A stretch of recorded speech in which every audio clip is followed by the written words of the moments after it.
బైబిల్లో మనం చూస్తే యోసేపు జీవితంలో చూడండి, యోసేపు తన యొక్క ఆ యాకోబునకు పుట్టిన కుమారుడుగా మనము చూస్తూ ఉన్నాం.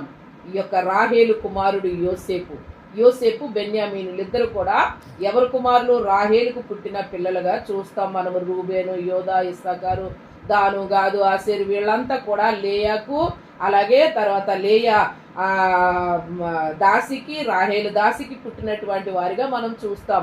కానీ రాహేలు చివరి కాలంలో కని చనిపోయింది యోసేపును, బెన్యామీన్ను. ఆ బెన్యామీన్ యొక్క యోసేపు యొక్క జీవిత చరిత్ర మనము చూస్తే యోసేపు ఎంతగానో శ్రమలు పడ్డాడు ప్రియ దేవుని బిడ్డ, ఎంతగానో హింసించబడ్డాడు, ఎంతగానో కష్టాలు అనుభవించాడు, ఎంతగానో బాధను అనుభవించాడు. అన్నదమ్ములు తీసుకొని వెళ్ళి ఏం చేశారు? అమ్మి వేస్తారు. మనకు తెలుసు, గోతులో పాడేశారు. తర్వాత తీసి మరలా మిద్యానీయులకి అమ్మేశారు. మిద్యానీయులు తీసుకొని వెళ్ళి పొత్తిఫోరుకి అమ్మి వేశారు. పొత్తిఫోరు తీసుకొని వెళ్ళి ఏం చేశాడు? తన యొక్క ఇంటిలో బానిసగా అతన్ని పెట్టుకున్నట్లుగా చూస్తూ ఉన్నాం. ఈ యోసేపు అనేక శ్రమలు అనిపించినప్పటికీ కూడా దేవుని యందు ఏమి విడిచిపెట్టలేదు? యెహోవా యందు భయభక్తులు విడిచిపెట్టలేదు. యెహోవా అతనికి తోడయ్యుండెను గనుక అతనికి అనేక విషయములలో ఫలింపగలిగింది, ఫలింపజేశాడు. ఎన్ని శ్రమలు వచ్చినా, ఎన్ని కష్టాలు వచ్చినా సరే ఓర్చుకున్నాడు. చివరికి అమ్మి వేశారు, అయినా సరే ఆ యొక్క ఐగుప్తు దేశంలో బ్రతుకుతూ ఉన్నాడు. ఈ విధముగా ఉంటూ ఉన్న కాలంలో అనుకోకుండా మరలా ఒక సమస్య వచ్చి మీద పడింది. ఆమెతో పాపము చేయమన్నప్పుడు ఆమెతో పాపము చేయటానికి ఇష్టపడక తన యథార్థతను కాపాడుకున్నాడు, తన నీతిని కాపాడుకున్నాడు. నిజంగా చెప్పాలంటే యోసేపు ఆ యొక్క ఐగుప్తు దేశంలో తన వారు లేరు, తన చుట్టాలు లేరు, తన బంధువులు లేరు, తల్లిదండ్రులు లేరు, ఎవ్వరు లేరు రక్త సంబంధులు. అటువంటి స్థలములో పాపము చేసినప్పటికీ కూడా బయటపడదు. కానీ తనను తాను కాపాడుకున్నాడు. ఆ యొక్క అన్యుల దేశమైనను ఆ యొక్క ఐగుప్తీయుల మధ్యనైనను తన యథార్థతను, తన యందు యెహోవా యందు కలిగిన భయభక్తుల జీవితాన్ని పాడు చేసుకోలేదు యోసేపు. అందుకే దేవుడు యోసేపును చూస్తూ ఉన్నాడు ప్రియ దేవుని బిడ్డ, విడిచిపెట్టలేదు యోసేపును. బైబిల్లో మనం చూస్తే యోసేపు విషయంలో దేవుడు మౌనము వహించాడు. మనం చెప్పుకోవాలనుకుంటే దేవుడు యోసేపు విషయంలో మౌనం వహించాడు. ఎప్పటి వరకు అంటే తన జీవితంలో దేవుడు అనుకునే కార్యము జరిగే వరకు కూడా దేవుడు యోసేపు విషయంలో మౌనం వహించినట్లుగా చూస్తూ ఉన్నాం. ఎప్పుడైతే తనను ఆ పాపము చేయమన్నప్పుడు తను ఒప్పుకోలేనప్పుడు తీసుకొని వెళ్ళి అతన్ని కారాగారంలో పడవేశారు. జైల్లో ఆ యొక్క చెరసాలలో యోసేపును పడవేసినప్పుడు యోసేపు దాదాపు 2 ఏళ్ల వరకు ఆ యొక్క చెరసాలలో ఉన్నట్లు చూస్తూ ఉన్నాం ప్రియ దేవుని బిడ్డలారా. 2 సంవత్సరాల వరకు, అనగా అంతకు ముందు కాలము, తర్వాత ఆ యొక్క ఐగుప్తు దేశం వచ్చినప్పటికీ, ఐగుప్తు దేశంలో ఉన్నప్పటికీ, తర్వాత తన యవన కాలంలో మంచి యవన ప్రాయంలో తనకు తీసుకొని వెళ్ళి ఆ యొక్క చెరసాల్లో పడవేసినప్పటికీ కూడా దేవుడు మౌనము వహించాడు యోసేపు విషయంలో. ఎప్పటి వరకు అంటే 2 సంవత్సరాల వరకు మౌనం వహించాడు. ఆ జైల్లో ఉన్న 2 సంవత్సరాలు కూడా యోసేపు విషయంలో దేవుడు మౌనం వహించాడు. అంటే విడిచిపెట్టేశాడా యోసేపుని? లేకపోతే యోసేపు దేవుని విడిచిపెట్టేశాడా? ఎందుకు నాకు ఈ బ్రతుకు, నేనేదో అనుకున్నాను, ఏదో జరిగింది, ఐగుప్తు దేశంలో తీసుకొచ్చి పడేశాడు దేవుడు నన్ను, నేను దేవుని యందు ఎంత భయభక్తులు కలిగి, ఎంత కన్నీటి ప్రార్థన చేస్తున్నా, ఎంత యథార్థమైన జీవితం కలిగి ఉన్నా, నాకెందుకు ఈ జీవితాన్ని ఇలా చేశాడు దేవుడు? నన్ను తీసుకొచ్చి జైల్లో పాడేయడం ఏంటి? ఎందుకు ఈ బ్రతుకు అని నేను ఇంకా ప్రార్థన చేయను, నేను ఇంకా చర్చికి వెళ్ళను, నాకు ఇంకా ఆరాధన వద్దు అని ఏమన్నా డిసైడ్ చేసుకున్నాడా యోసేపు? లేదే.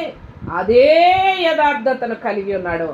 ఏ యథార్థత ఆ జైల్లోనికి రాకముందు కలిగి ఉన్నాడు, అదే యథార్థత కలిగి అదే యొక్క జీవితాన్ని యథావిధిగా సాగిస్తూ ఉన్నాడు ఆ యొక్క యోసేపు. ఆ సమయంలో దేవుడు మౌనము నుండి బయటకు వచ్చినట్లుగా చూస్తూ ఉన్నాం.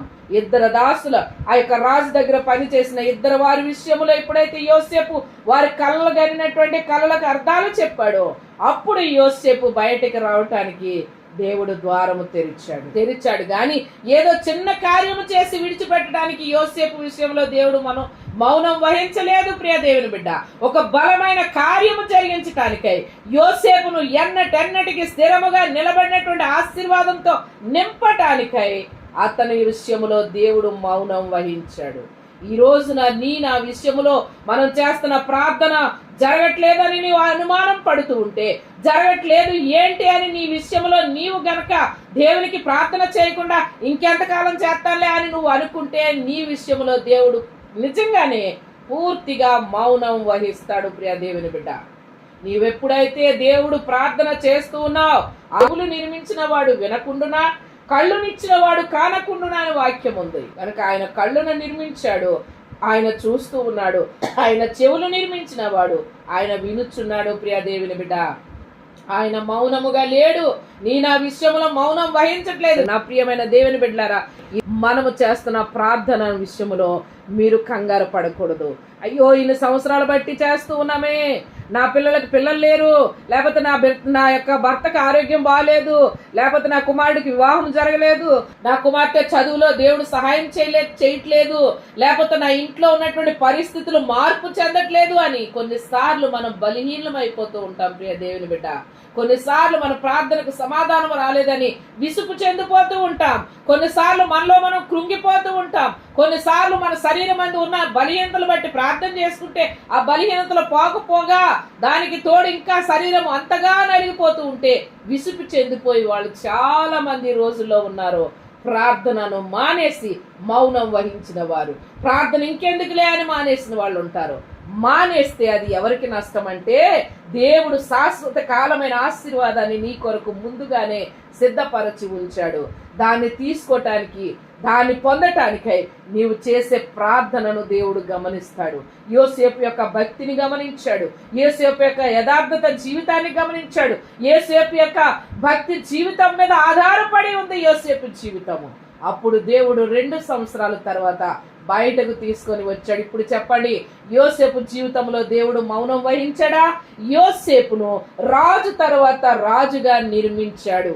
ఐగుప్తు దేశానికే ఒక రాజుగా ఏర్పాటు చేసుకున్నాడు. రాజు తర్వాత అంటే ప్రధానమంత్రితో సమానం.